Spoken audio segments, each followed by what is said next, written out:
Welcome. In today's video, we're diving into a super helpful trick on WhatsApp Web, how to go straight to the original message from a shared document. If you've just noticed the new update and want to get the most out of it, you're in the right place. Let's get started. First, open WhatsApp Web on your PC.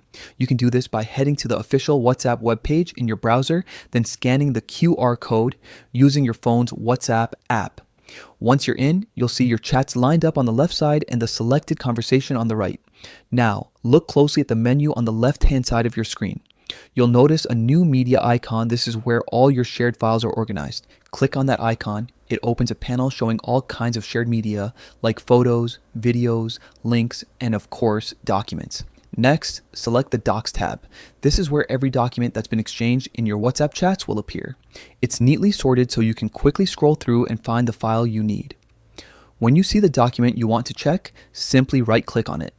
A small menu will appear with some handy options. From that menu, choose Go to Message. And just like that, WhatsApp Web takes you straight to the original message where that document was first shared. This feature might seem small, but it's incredibly useful. No more scrolling endlessly through hundreds of messages trying to remember who sent what and when. It saves time and helps you keep track of shared files more efficiently.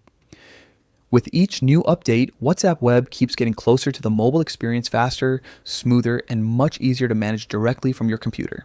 Give this new feature a try the next time you're working or chatting on your PC and see how much simpler your workflow becomes. Thanks for watching.